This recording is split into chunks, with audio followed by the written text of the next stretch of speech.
used to have a lot of shoulds about books. One thing that I always had in my mind was that there were certain books I should read. So I would buy a bunch of books and they would sit and collect dust on my shelves, and every time I saw the book, I would be reminded, oh, I should read this, and I would feel a little bit guilty. I'd just feel bad about myself for not picking up the book and actually reading it. After many years of this pattern of behavior, I finally learned that I have to want to read a book to actually read it. The should isn't enough to motivate me. The book or the topic has to be at the forefront of my curiosity. And because my interests are always changing, once that pocket of time passes, that moment where I'm curious about a certain book or a certain topic, I usually don't go back to the book that I purchased with very good intentions of reading it once that moment has passed. I noticed that the books that I read generally fall into two different categories. The first category being books that I read purely for entertainment purposes, so this is to relax or to unwind,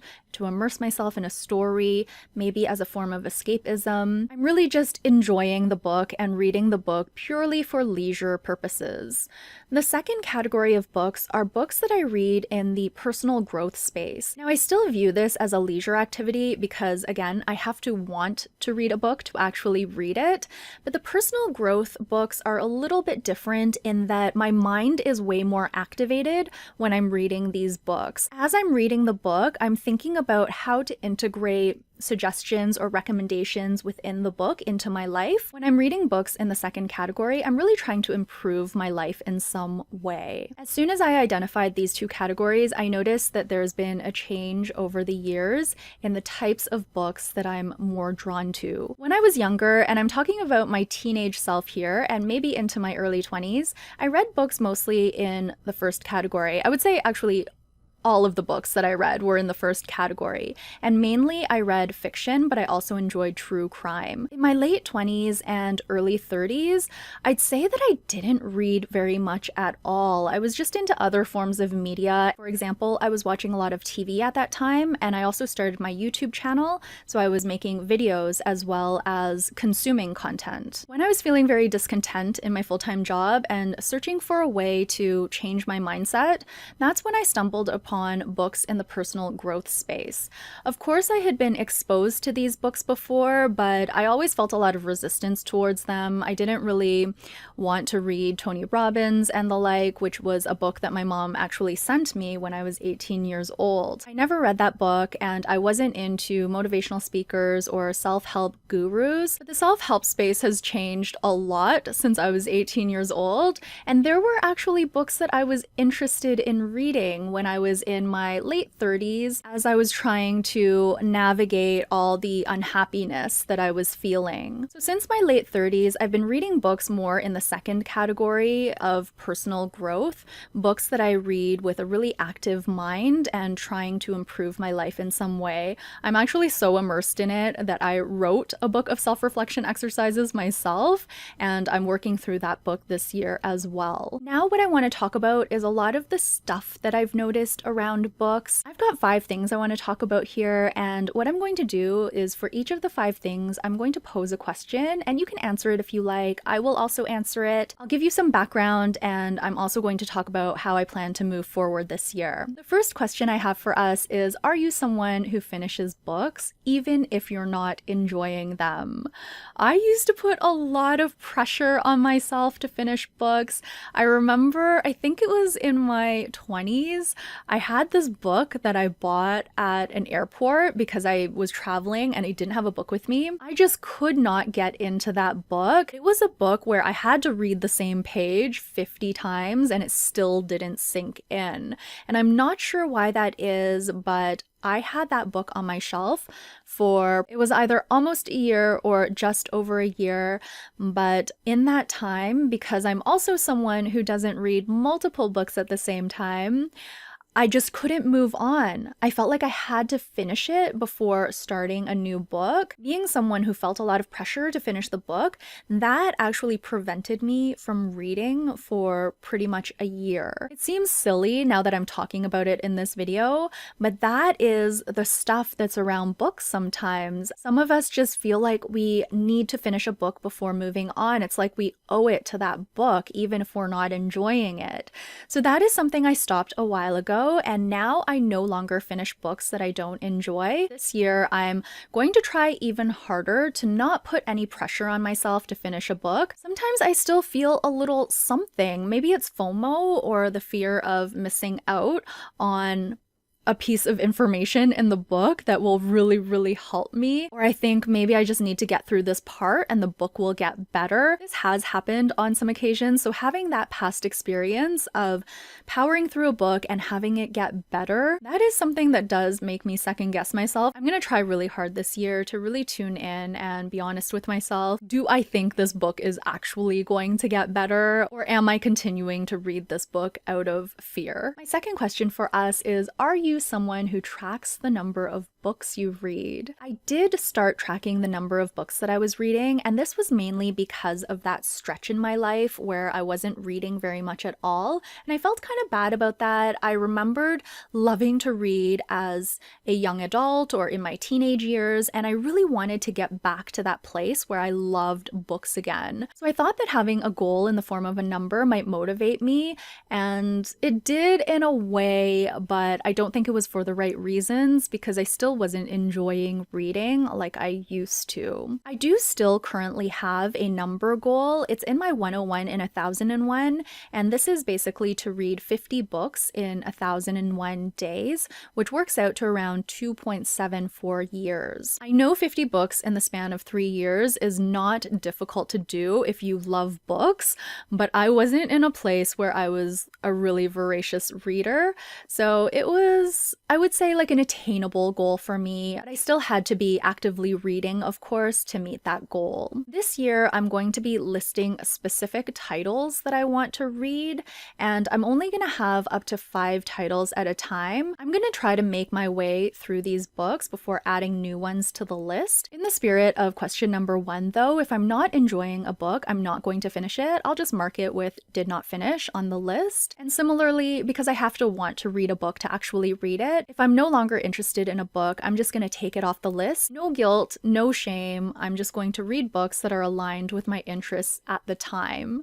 It seems really obvious, but it's actually quite a novel concept in my life. The third question I have for us is, are you someone who takes notes while reading? Or similarly, I guess if you don't take notes, do you retain a lot of the stories that you read or the lessons that you learn while reading? I would say I'm a bit of a feeler when it comes to books. I read books to feel something in the moment, and I don't retain anything about the book. Sometimes I don't even remember the names of the main characters. I can remember broad strokes, maybe the general storyline. I can usually remember the ending, but everything else, once I'm done the book, it is completely erased from my mind. Overall, I'm actually fine with enjoying a book as entertainment and not retaining any of the information, just feeling the feels while I read it and then moving on.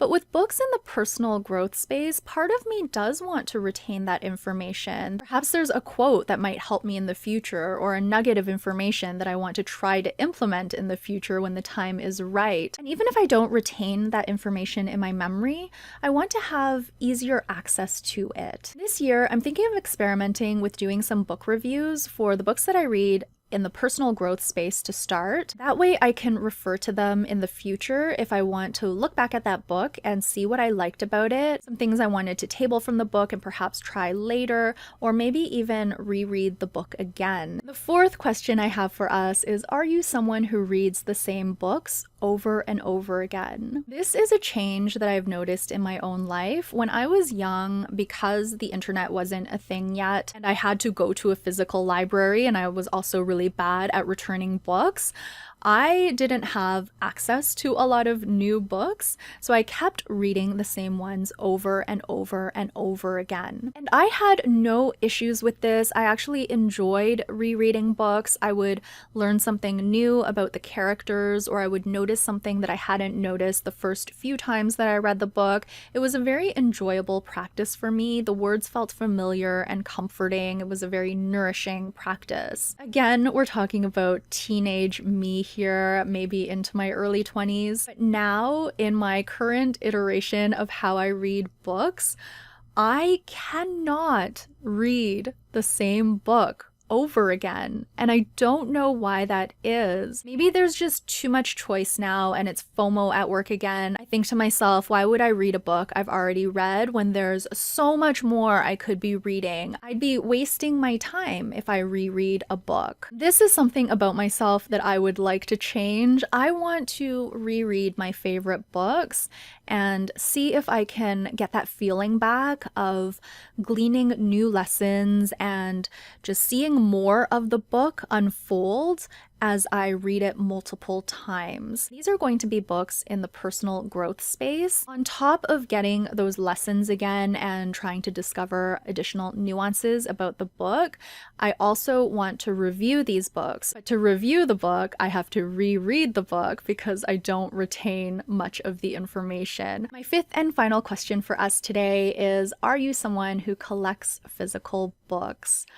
I used to love physical books. My wall unit was filled with books, many books that I bought with the good intention of reading but never read. My favorite books that I decided to collect because they were my favorite and I thought I would reread them, but again, I never did. I had shelves and shelves filled with books until I read The Life-Changing Magic of Tidying Up, and then I donated the majority of my books.